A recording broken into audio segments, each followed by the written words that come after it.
آپ کے سامنے آ جائیں. اور تاریخ جاننا اس لیے ضروری ہے کہ آج کل مسلمانوں میں ایسے دانشور ہیں جو یہ کہتے ہیں یار کہ فلسطین پر حق یہودیوں کا ہے. پتہ ہے نا آپ کو کہ بھائی وہ سلیمان علیہ السلام نے تعمیر کیا تھا ہیکل، تو وہ تو ان کی جگہ ہے نا. بنی اسرائیل تھے سلیمان علیہ السلام، یعقوب علیہ السلام کی اولاد تھے، تو ان کی جگہ ہے. مسلمانوں کو اپنے قبلے سے غرض ہونی چاہیے، ان کے قبلے میں جا کے گھسنے کی مسلمانوں کو کیا ضرورت ہے؟ یہ بات آپ نے سنی ہوگی. ایک بات یہ کہتے ہیں یار کہ وہ اس یہودی، ان کے لیے تو دنیا میں کوئی جگہ ہی نہیں ہے، یہی ان کی جگہ تھی، تو وہ یہاں پہ نہ رہیں تو کہاں پہ رہیں.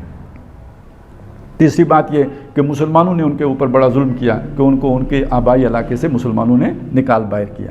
اس لیے میں چاہتا ہوں کہ ذرا پوری تاریخ آپ کے سامنے آ جائے. دیکھیں فلسطین کا علاقہ زرخیز ترین علاقہ ہے، شام کا علاقہ ہے. اصل میں پرانے وقتوں میں شام میں یہ سارے علاقے شامل ہیں. جو آج کا شام ہے یہ بھی شام تھا، جو اردن ہے یہ بھی شام تھا، جو لبنان ہے یہ بھی شام تھا، جو فلسطین ہے یہ بھی شام تھا، جو آج اسرائیل ہے یہ بھی شام تھا. جب پہلے وقتوں میں آپ شام کہتے تھے، یعنی پرانی کتابوں میں جب آپ شام پڑھتے ہیں تو آپ یہ سمجھ لیں کہ یہ پانچوں علاقے اس شام کا حصہ تھے. تو شام ایک بہت زرخیز علاقہ ہے. اس شام کے اوپر بہت قدیم سے لڑائیاں ہوتی آئی ہیں.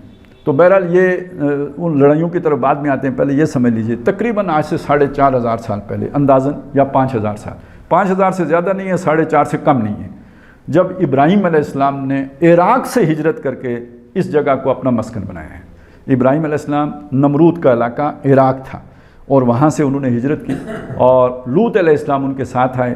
ان کی جو بیوی تھیں حضرت سارہ، جو خاندان سے تھیں، وہ بھی ان کے ساتھ آئیں. یہ آ کے آباد ہوئے.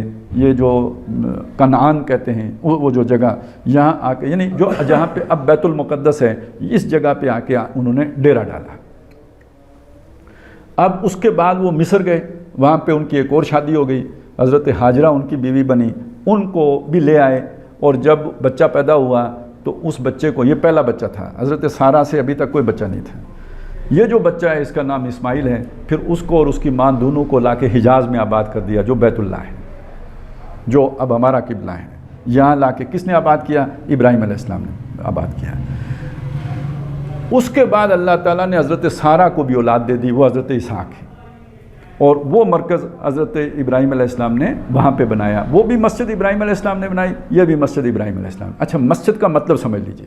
یہ بھی ایک مغالطہ ہے، عمارت تھی، عمارت نہیں تھی. یہ آج ہمارے ذہن میں یہ ہے کہ مسجد کا مطلب ہوتا ہے عمارت. مسجد کا مطلب عمارت نہیں ہوتا. مسجد کا مطلب ہوتا ہے سجدہ کرنے کی جگہ. دیکھیں یہ ماتھا بھی مسجد ہے، اس کو ہم ٹیکتے ہیں. اچھا یہ وہ جو ہمارا اعضاء نیچے لگتے ہیں، یہ سب مسجد کہلاتے ہیں. یہ جو حصہ نیچے لگتا ہے نا، یہ بھی مسجد ہے. یہ جو ہمارے پاؤں کی انگلیوں کے جو آتے ہیں جو زمین کے اوپر، یہ بھی مسجد ہے. تو وہ اعضاء جو نیچے لگتے ہیں سجدے میں، وہ بھی مسجد کہلاتے ہیں. اور جس جگہ پہ لگتے ہیں وہ جگہ بھی مسجد کہلائے. سجدہ کرنے کی جگہ، سجدہ کرنے کا وقت، یہ سب مسجد ہے. آپ اپنے پرانے گھروں کو یاد کریں، وہ جن گھروں میں نمازی ہوتے تھے نا، بزرگ ہے کوئی نمازی، وہ پکے نمازی ہوتے تھے، تو گھر کے باہر سین کے ایک کونے پر ایک جگہ تھوڑا سا چبوترا سا بنا کے وہاں پہ ایک بڑا سا پتھر رکھ دیتے تھے. وہ جہاں نماز ہوتی تھی، جہاں پہ وہ دن کے وقت یا شام کے وقت جو ہے نماز پڑھی جاتی تھی، وہ مسجد ہے. وہ مسجد کے حکم میں ہے. وہ جو چبوترا سا ہے نا، وہ مسجد ہے. اس میں عمارت ہے، چھت ہے، اس سے کوئی غرض نہیں. جہاں پہ آپ جا کے سجدہ کرتے ہیں وہ جگہ کیا کہلائے گی؟ مسجد کہلائے گی. تو یہ 2 مسجدیں ہیں جو بنائی حضرت ابراہیم علیہ السلام نے. عمارت ہونا نہ ہونا اس سے کوئی غرض نہیں ہے. یوں تو جب جسے مسجد حرام کہا، وہاں بھی کوئی عمارت نہیں تھی. دیکھیں مسجد حرام علیحدہ ہے اور بیت اللہ علیحدہ ہے، جو دونوں ایک چیزیں نہیں ہیں. بیت اللہ جو ہے وہ جو آپ وہ چکور سا دیکھتے ہیں وہ ہے، اس کے گرد جو ہے وہ مطاف ہے. مسجد اس کے باہر والا ایریا ہے، وہ سارا وہ مسجد ہے. مسجد حرام، وہ تو پورا مسجد حرام کا جو ہے نا، جو حدود حرم ہے وہ ساری مسجد حرام کہلائیں گی. خیر، یہ 2 مراکز ابراہیم علیہ السلام نے قائم کیے. کیوں سمجھ لیجئے آج سے 4,500 سال پہلے یہ چیز ہو گئی. اس کے بعد کیا ہوا؟ اسماعیل علیہ السلام اپنی نسل کے ساتھ تو ہمیشہ یہیں پہ رہے. کہاں؟ حجاز میں. ادھر کیا ہوا؟ اسحاق علیہ السلام کے بیٹے ہیں یعقوب علیہ السلام. یعقوب علیہ السلام کے 12 بیٹے ہیں، جن میں سے ایک یوسف علیہ السلام ہے، ایک بنیامین ہے. یہ تو خوب معلوم ہے نا آپ کو. یہ جو 12 بیٹوں کا دور تھا، اس میں یعقوب علیہ السلام اپنی ساری اولاد کے ساتھ مصر چلے گئے. یہ جگہ ویران ہو گئی، یہاں پہ وہ نہیں رہے، یہاں سے نکل گئے، چھوڑ گئے. یہ جگہ ویران نہیں، یہ جگہ چھوڑ گئے اور مصر منتقل ہو گئے.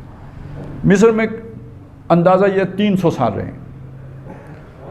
ان 300 سالوں میں وہاں پہ آ گیا انقلاب، قومی انقلاب آ گیا. جس زمانے میں یہ گئے تھے جو بادشاہ تھے وہ باہر کے آئے ہوئے بادشاہ تھے، چروائے بادشاہ، پالے وہ اقتدار انہوں نے قبضہ کر لیا، پالوں نے. اس دور میں یعقوب علیہ السلام وہاں پہ گئے ہیں، یوسف علیہ السلام. پھر اس کے بعد جو وہاں کے مقامی آبادی تھی ایک وقت میں انہوں نے شورش برپا کی اور ان کو نکال باہر کیا. کس کو؟ جو چروائے بادشاہ تھے، اور بنی اسرائیل کو غلام بنا لیا کہ تم نے بہت عیاشیاں کی ہیں. اب اس کے بعد انہوں نے انہیں کو وہ رگڑا چاڑنا شروع کیا. اب ان کی نجات کے لیے اللہ تعالیٰ نے موسیٰ علیہ السلام کو بھیجا. موسیٰ علیہ السلام ان کو لے کے نکلے تو یہ موقع پیش آیا. اور یہ بڑا خاص موقع اس لیے ہے کہ جب موسیٰ علیہ السلام، پہلی بات ہوئی آزادی حاصل کی، غلامی سے آزاد کرایا موسیٰ علیہ السلام نے. دوسرا کام کیا ہوا؟ آزاد کرانے کے بعد اللہ تعالیٰ نے کتاب دی، تورات. تیسرا کام کیا ہوا کہ اللہ نے ایک زمین الاٹ کی کہ وہاں جا کے تم اپنی سلطنت قائم کر لو، اپنی ریاست قائم کر لو.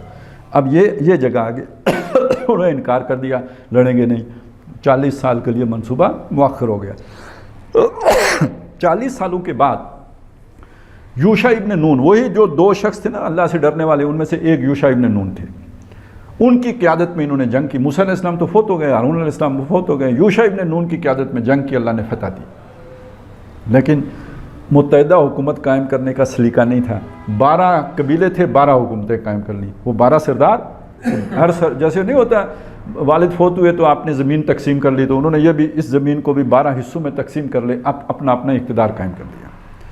نتیجہ یہ نکلا جیسے آج 58 مسلمان ملک کمزور ہیں تو وہ 12 ملک بھی کمزور ہو گئے. تو یہ جو آس پاس یہی فلسطینی لوگ رہتے تھے، انہوں نے ایک ایک کر کے ان کو ہڑپ کرنا شروع کیا، اور آخر میں جب بڑی یلغار کی تو یہ سارے بھاگے وہاں سے. اس کا ذکر سورہ بقرہ میں الم تر الی الذین خرجوا من دیارہم وہم الوف. آپ نے ان لوگوں کو نہیں دیکھا جو اپنے گھروں سے نکل پڑے جبکہ وہ ہزاروں کی تعداد میں تھے. حذر الموت، موت کے ڈر سے نکلے. فقالہم اللہ موتوا، تو اللہ نے ان سے کہا مر جاؤ. ثم امات، پھر اللہ نے ان کو زندہ کیا. تو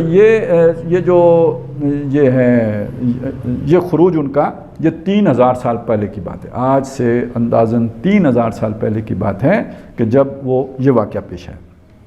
اس کے کچھ عرصے کے بعد انہیں ہوش آئی. انہوں نے اللہ سے دعا کی، اللہ ہمارا کوئی، بلکہ جو نبی تھے سموئیل، ان سے کہا کہ دعا کیجئے اللہ ہمارا کوئی بادشاہ بنائے تاکہ ہم جنگ کریں اور فتح یاب ہوں. ہم سے زیادہ وہ عقل مند تھے. ان کے نوجوانوں نے نہیں کہا کہ ہم جا کے لڑیں گے، انہوں نے کہا پہلے کوئی سپہ سالار آئے تو اس کی قیادت میں ہم لڑیں. اب یہ موقع ہے جب اللہ تعالیٰ نے ان کو طالوت بطور سپہ سالار عطا کیا. طالوت کی قیادت میں جالوت کون ہوگا؟ سن آف دا سوئل. یہ جو ارض فلسطین ہے اس کے اوریجنل جو مالک تھے، جو پہلے سے وہاں آباد تھے، وہ طالوت ہیں. یہ تو باہر سے آئے ہوئے لوگ ہیں. یہ ڈبل ماجر ہو گئے. پہلے کہاں سے آئے تھے؟ عراق سے. اب کہاں سے آ رہے ہیں؟ مصر سے. تو اصلی مالک تو وہاں پہ جالوت لوگ تھے. وہ جالوت کو بہرحال شکست دی. حضرت داؤد علیہ السلام نے اسے قتل کیا اور یہ وہاں پہ ان کو تمکن حاصل ہو گیا.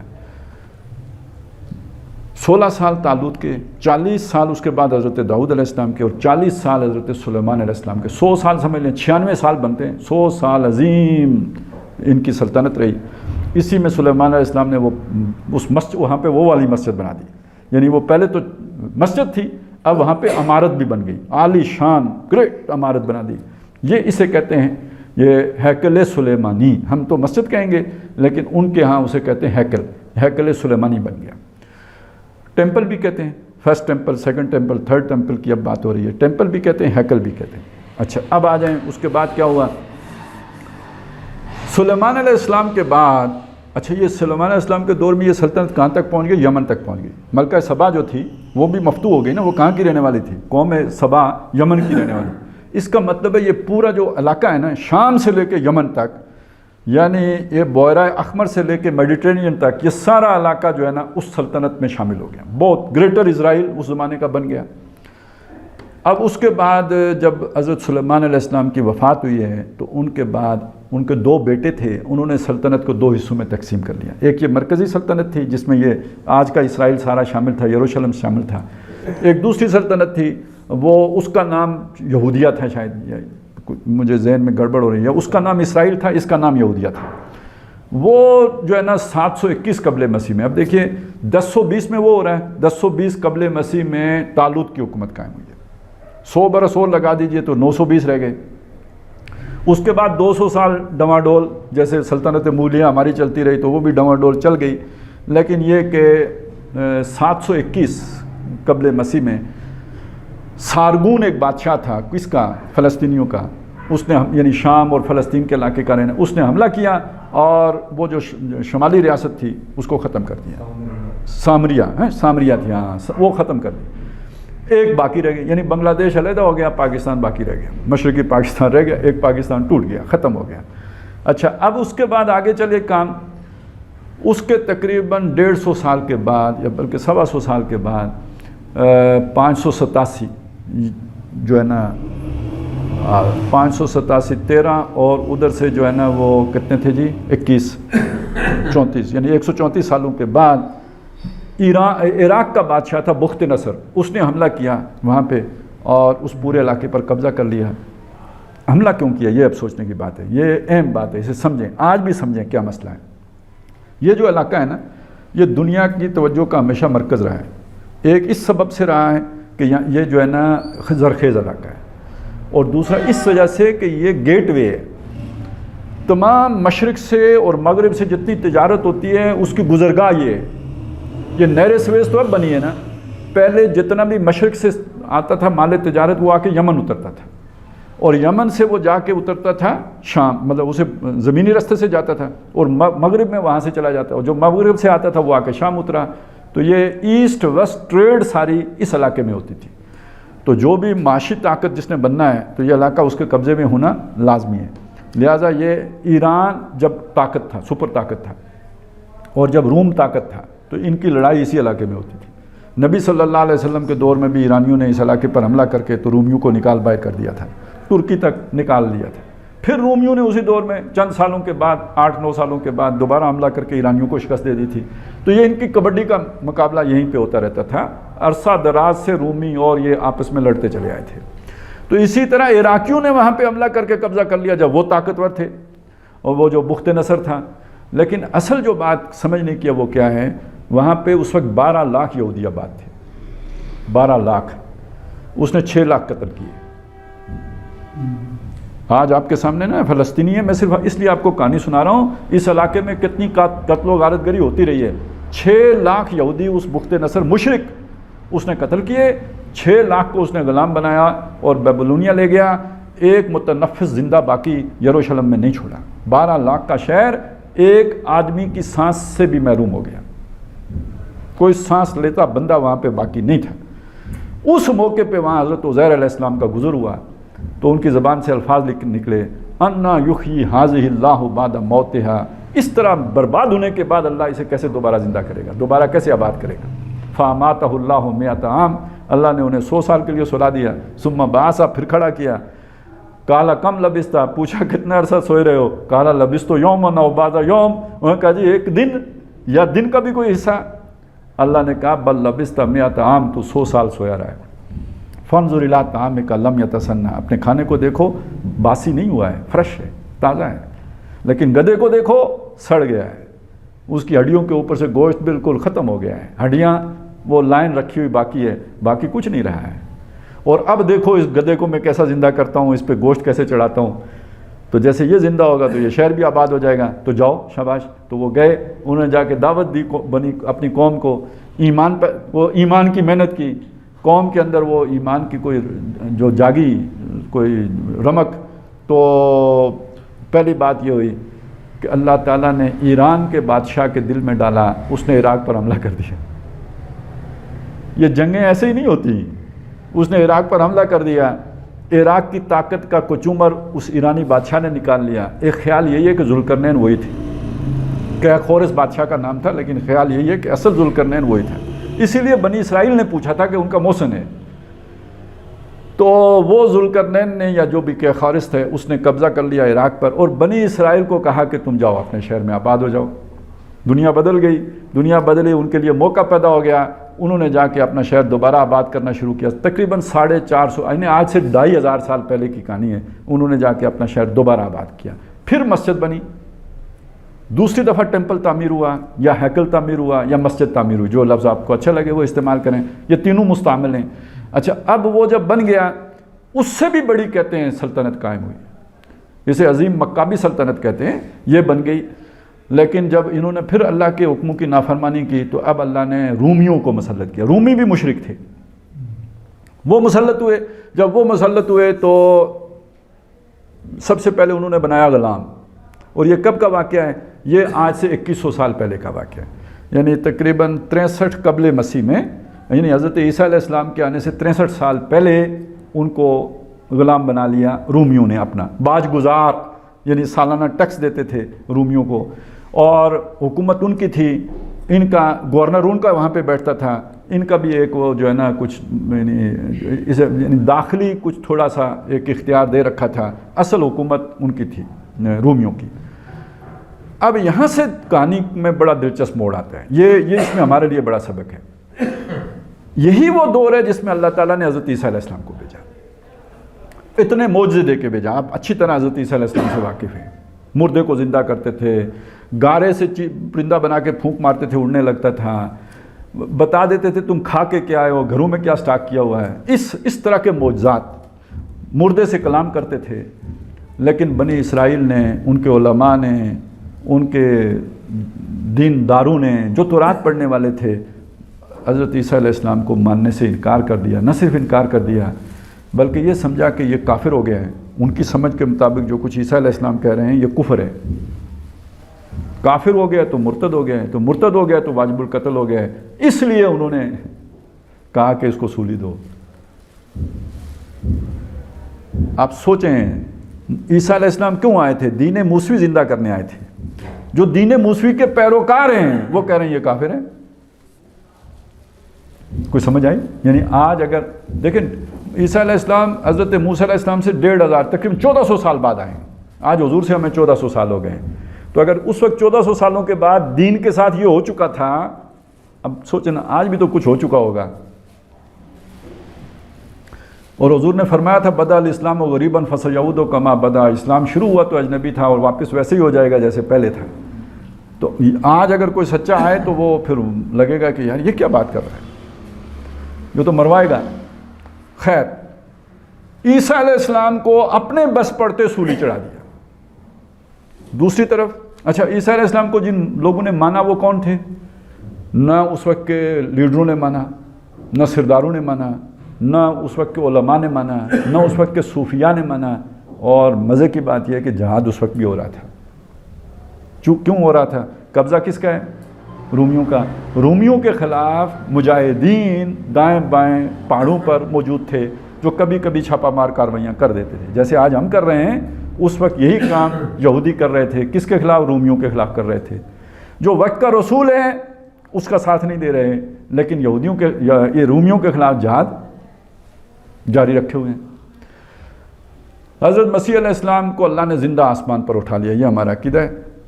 یہودی یہ کہتے ہیں کہ ہم نے قتل کر دیا، عیسائی یہ کہتے ہیں قتل کیا تھا لیکن اللہ نے دوبارہ زندہ کر کے اٹھا لیا۔ یہ فرق ہے ہم تینوں کے عقیدے میں۔ عیسائیوں کے نزدیک سولی دیے گئے، اس کے بعد اللہ نے دوبارہ زندہ کیے پھر لے گئے۔ یہودیوں کے نزدیک سولی دے کے ختم ہو گئے، نو مور عیسیٰ۔ اور ہمارے نزدیک سولی دیے ہی نہیں گئے، سولی کوئی اور دیا گیا، اللہ نے انہیں اس سے پہلے ہی، اس ذلت سے پہلے ہی آسمان پر زندہ سلامت اٹھا لیا۔ یہ مسلمانوں کا عقیدہ ہے۔ یہ تین باتیں علیحدہ علیحدہ ہیں، یہ ذہن میں رکھیں۔ اس کے بعد کیا ہوا؟ دیکھیں اللہ کے رسول کے ساتھ جب آپ یہ کریں گے تو کچھ تو ہوگا نا۔ سن 70 عیسوی ہے، آج سے کتنا پہلے ہو گیا جی؟ یعنی 2023 میں سے 70 نکال دیں تو جو باقی بچے گا، جو بھی 1950 سال پہلے یہ واقعہ ہوا۔ کیا واقعہ ہوا؟ بنی اسرائیل نے بغاوت کر دی، سب نے مل کے رومیوں کے خلاف یروشلم پر قبضہ کر دیا۔ گورنر یا پتہ نہیں قتل کیا یا نہیں کیا، لیکن گورنر ہاؤس پہ قبضہ کر دیا، رومیوں کو بے دخل کر دیا، یروشلم ہمارا ہو گیا۔ آپ سوچیں اس وقت انہوں نے بھی کتنے نعرے لگائے ہوئے کامیابی کے، مل گئی نہ تھی نا کامیابی۔ اب جب خبر پہنچی ہے روم تو وہاں پھر ایک بڑی فوج تیار کر کے انہوں نے حملہ کیا۔ ٹائٹس ایک جرنیل تھا، وہ آیا، 6-7 مہینے جنگ ہوئی ہے، بڑی جنگ لڑی ہے، یہودیوں نے بے جگری سے لڑی، دلیری سے لڑی۔ لیکن اس کے بعد کیا ہوا؟ سیلاب آئے، بارشیں ہوئیں، ان سیلابوں نے ان رومیوں کا کوئی نقصان نہیں کیا، ان کے اسلحہ خانے میں گھس گئے، ان کے اناج جہاں رکھے ہوئے اسٹاک کی گودام ان میں گھس گئے، بیڑا غرق ہو گیا، سارا ڈیفنس ٹوٹ گیا، ساری اجناس ختم ہو گئیں۔ یعنی اللہ نے مدد بھی اپنے مسلمان بندوں کی نہیں کی، مشرک لوگوں کی۔ قبضہ ہو گیا ان کا، ٹائٹس داخل ہوا جس دن وہ شہر میں داخل ہوا، جیسے بنگلہ دیش میں وہ پستول حوالے کیا تھا نا نیازی نے، تو یہ تو جدید دور ہے نا، اس میں تو پھر بھی مہذب طریقے سے چیزیں ہوتی ہیں۔ وہ جس دن داخل ہوا، ایک دن میں، صرف ایک دن میں، ویسے تو مجموعی طور پر 11 لاکھ بتایا جاتا ہے کہ یہودی مارے گئے ہیں، اس ایک دن میں 1,33,000 مارے گئے،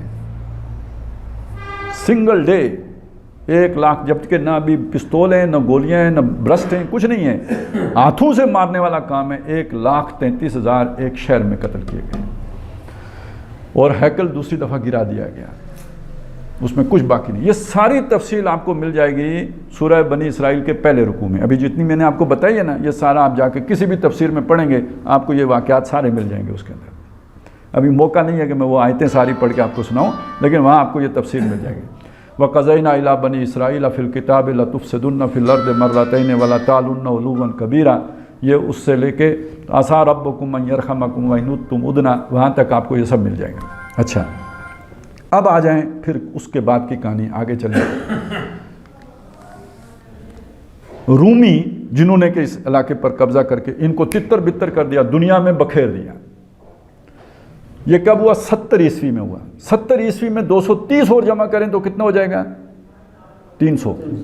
300 عیسوی میں وہ سارے رومی عیسائی ہو گئے۔ تاریخ پلٹ گئی ہے۔ تاریخ نے کیا کیا؟ وہ جو عیسیٰ علیہ السلام کو ماننے والے کتنے تھے؟ 12 کمزور، جن کو یہودی مارتے تھے، جن پر بدترین تشدد کرتے تھے، ان 12 آدمیوں کی دعوت پھیلتے پھیلتے پھیلتے 300 سال کے بعد پوری سلطنت روما، اس وقت کا امریکہ، سارے کا سارا وہ عیسائی ہو گیا۔ تو رومیوں نے کس کو مارا تھا؟ یہودیوں کو مارا تھا۔ یہودی کس کو مارتے تھے؟ عیسائیوں کو مارتے تھے۔ تو اب کیا معاملہ ہو گیا؟ جب وہ رومی سارے کے سارے عیسائی ہو گئے تو یہودیوں سے ان کی نفرت ڈبل ہو گئی۔ ایک نفرت وہ پرانی علاقائی، اور دوسری نفرت مذہبی کہ انہوں نے عیسیٰ علیہ السلام کے یہ قاتل ہیں۔ یہودیوں پر زندگی اجیرن کر دی گئی۔ ان کو کسی شہر میں، یہ صرف یروشلم کی بات نہیں، کسی بھی شہر میں ان کو رہنے کی اجازت نہیں تھی۔ یہ شہر کے باہر وہ جو تمبو شمبو لگا کے رہ سکتے تھے، گندے، ان کو صاف ہونے کی اجازت نہیں تھی، اور ان کے لیے طے تھا کہ جس شہر میں بھی یہ رہیں، پروٹوکول تھا کہ یہ جب آئیں گے تو شہر کی آبادی باہر نہیں نکلے گی۔ گندے لوگ ہیں، ان کی شکل دیکھنا بھی منحوس ہے، اس کا اثرات پڑتے ہیں، یہ اکیلے آئیں جو بھی کچھ کام کر کے تو واپس دفع ہو جائیں، ان کو شہروں کے نزدیک نہیں پھٹکنے دیتے تھے۔ یہ زندگی تھی کس کی؟ یہودیوں کی۔ یہ ابھی نبی صلی اللہ علیہ وسلم آئے نہیں ہیں، جو سب اس کے پہلے کا ہے۔ یہ کہتے ہیں جی مسلمانوں نے بڑا ظلم کیا، یار مسلمانوں نے، اب میں آپ کو بتاتا ہوں ہوا کیا۔ جب نبی صلی اللہ علیہ وسلم کی بعثت ہوئی ہے تو ان کے یہ جو 3 قبیلے مدینے میں رہتے تھے، ان کے ساتھ آ کے حضور نے معاہدے کیے ہیں۔ اب ان کی شرارتیں تھیں اپنی، جس کی وجہ سے مار کھائی اور وہاں سے نکلے ہیں۔ باقی دنیا میں یہ ہو رہا تھا، یہاں تو یہ بڑے امن سے تھے، سکون سے تھے، عیاشیوں میں تھے، یہاں تو انہیں کچھ نہیں کہا جا رہا تھا مدینے میں۔ اگلی اس کے بعد کی کہانی یہ ہے کہ دیکھیں مسلمانوں نے پہلی تو خیر یہ دیکھیں کہ نبی صلی اللہ علیہ وسلم کو بیت المقدس اللہ لے کے گیا جب معراج پہ جانا تھا، اور وہاں جا کے تمام نبیوں کو آپ کے پیچھے نماز پڑھوائی۔ تو اس کا مطلب کیا ہے کہ اللہ نے یہ اپنا گھر بھی محمد رسول اللہ کی تولیت میں دے دیا ہے۔ اب یہ بات سمجھ لیں، بیت المقدس کی سرزمین کوئی باقی دنیا کی سرزمین کی طرح نہیں ہے، یہ اللہ کا یوں سمجھ لیں سفارت خانہ ہے زمین کے اوپر۔ یہ کسے سونپا جائے گا؟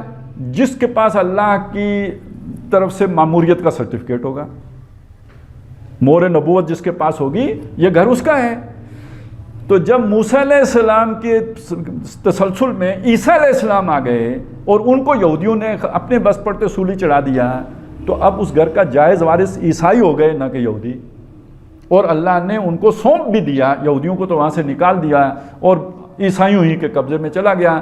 فَأَيَّدْنَا الَّذِينَ آمَنُوا عَلَىٰ عَدُوِّهِمْ فَأَصْبَحُوا ظَاهِرِينَ۔ سورہ صف کی جو آخری آیت ہے وہ اسی کی طرف اشارہ کر رہی ہے۔ اب جب نبی صلی اللہ علیہ وسلم کی بعثت ہوئی ہے تو یروشلم کس کے قبضے میں ہے؟ ہاں یہ ذہن میں رکھیں، اچھی طرح پکا کے رکھیں، یروشلم یہودیوں کے قبضے میں نہیں ہے. کس کے قبضے میں؟ عیسائیوں کے قبضے میں. آپ صلی اللہ علیہ وسلم کے وصال کے بعد حضرت ابوبکر کا دور ہے رضی اللہ تعالیٰ عنہ، اس عمر کا دور ہے، حضرت عمر کے دور میں یہ علاقہ فتح ہوا. لیکن یروشلم کی چابیاں، یعنی یروشلم مسلمانوں نے فتح نہیں کیا، یروشلم کی چابیاں عیسائی پادریوں نے حضرت عمر کے ہاتھ میں رکھی ہیں.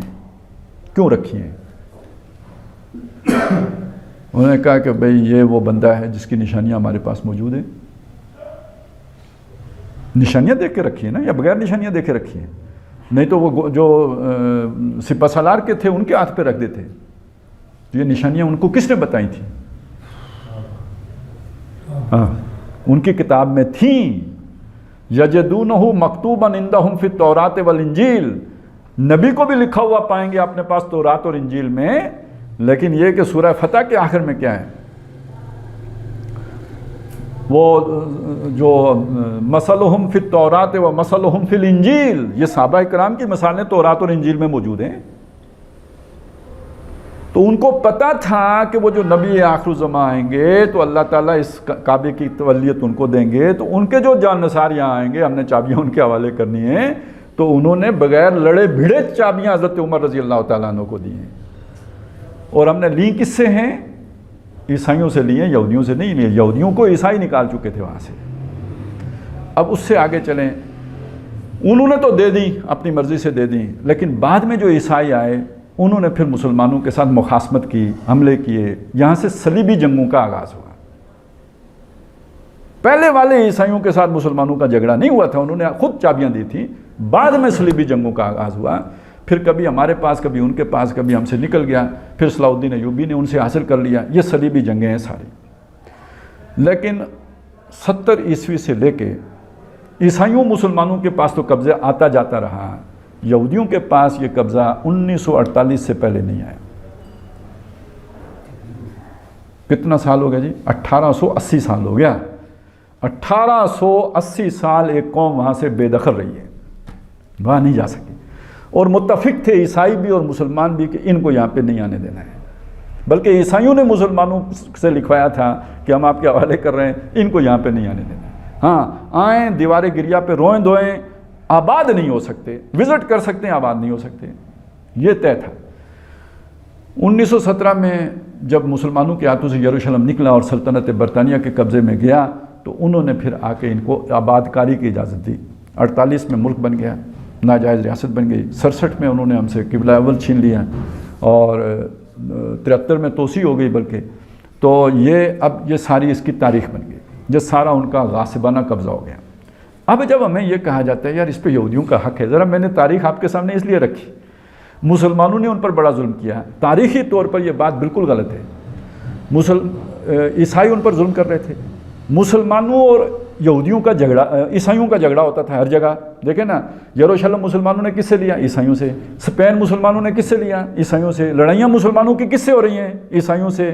عیسائی کس کو تشدد کا نشانہ بنا رہے ہیں؟ یہودیوں کو. عقل کیا کہتی ہے کہ یہودیوں کو کس کی طرف ہونا چاہیے؟ مسلمانوں کی طرف. یہی کہتی ہے نا، تو تاریخ بھی یہی کہتی ہے. اور ہمارے مسلمان مورخین نے لکھا تو ہے، لیکن عام طور پر یہ باتیں بیان نہیں ہوتی کہ جہاں جہاں مسلمانوں نے حملے کیے ہیں عیسائیوں کے اوپر، تو وہاں جو یہودی رہتے تھے انہوں نے مسلمانوں کو مخبریاں کی ہیں، رستے بتائے ہیں. طارق بن زیاد کو بھی اسپین کا سارا رستہ بتانے والے یہودی تھے، اور بدلے میں مسلمانوں نے ان کو عہدے دیے ہیں، وزارتیں دی ہیں، وزیر اعظم تک بنا کے رکھا ہے یہودیوں کو اپنے ساتھ. تو یہ بات بالکل 100% غلط ہے کہ مسلمانوں نے یہودیوں کے اوپر کوئی ظلم کیا. ان پر اگر کوئی ظلم ہوا، کبھی بھی ہوا، تو عیسائیوں نے کیا ہے، مسلمانوں نے نہیں کیا ہے. اچھا اب آ جائیں اس چیز کی طرف کہ اس پر حق کس کا ہوا. دیکھیں دینی اعتبار سے دیکھیں، میں نے آپ کو بتا دیا سفارت خانہ کس کا؟ اللہ کا. اللہ کا کی طرف سے مامور کون؟ محمد رسول اللہ صلی اللہ علیہ وسلم. ان کے بعد ان کا نمائندہ کون؟ ان کی امت. تو حق کس کا بنے گا؟ امت کا بنے گا. نہ عربوں کا حق ہے، نہ فلسطینیوں کا حق ہے، نہ عراقیوں کا حق ہے، نہ چینیوں کا حق ہے، نہ یہودیوں کا حق ہے، نہ بنی اسرائیل. حق کس کا ہے؟ امت کا حق ہے. کل یہی یہودی سارے مسلمان ہو جائیں، انہی کا حق ہے. جو وہاں رہتے ہیں ان کا حق ہے. ٹھیک ہے نا. تو یہ امت کا حق ہے، کسی قوم یا نسل کا حق نہیں ہے. ایک بات یہ سمجھ لیں، یہ دینی بات ہوگی۔ اگر آپ تاریخ کے تناظر میں دیکھنا چاہتے ہیں کہ جو یہاں پہ رہنے والا ہے قدیم سے، تو اس کا حق ہے۔ تو قدیم سے یہودی رہتے ہیں یا قدیم سے فلسطینی رہتے ہیں؟ میں نے آپ کو یہ بتایا نا، ابراہیم علیہ السلام ہجرت کر کے آئے تھے، فلسطینی تو اس سے پہلے کہ وہاں پہ آباد ہیں، اس اعتبار سے بھی دیکھیں تو حق کس کا بنے گا پھر؟ فلسطینیوں کا بنو گیا۔ آگے چلیں، زیادہ عرصہ کون رہا؟ اصحاب جوڑیں۔ تو فلسطینیوں نے تو کبھی بھی ہجرت نہیں کی، تو ان کا تو میں نے آپ کو بتایا گزشتہ یعنی سن 1948 یا 1917 سے پہلے 2000 سال مسنگ ہیں ان کے، تو ان کا حق کدھر سے آ گیا؟ یہ ایک مغالطہ ہے بہت بڑا جو پیدا کیا جاتا ہے۔ ہم مسلمانوں کو چونکہ تاریخ سے بے خبر رکھا گیا ہے، ہمیں وہ کچھ پڑھایا گیا ہے جو لارڈ مکالے صاحب نے پڑھایا ہے، ہمیں تو کی بورڈ کی ساری باتیں معلوم ہیں، تاریخ سے ہمیں بے خبر ہیں، وہ پڑھتے ہیں۔ یا پھر کرکٹ کا پتہ ہے کہ وائٹ بال کیا ہوتی ہے اور جو ہے نا وہ نو بال کیا ہوتی ہے، یہ ہمیں خوب پتہ ہے، فری ہٹ کیا ہوتی ہے، لیکن یہ ہمیں اپنی تاریخ معلوم نہیں۔ تو جب تاریخ معلوم نہیں ہوتی تو الو بنائے جاتے ہیں، بیوقوف بنائے جاتے ہیں۔ اس چیز کو سمجھیں، یہ چیزیں سیکھنا ضروری ہے تاکہ بیوقوف نہ بنایا جائے۔ اور یہ بناتا کون ہے؟ ہمیں کون؟ شیطان تو نہیں آگے بناتا ہے، ہمارے اپنے بناتے ہیں۔ یہ میں نے سارا پس منظر آپ کے سامنے رکھ دیا۔ اب میں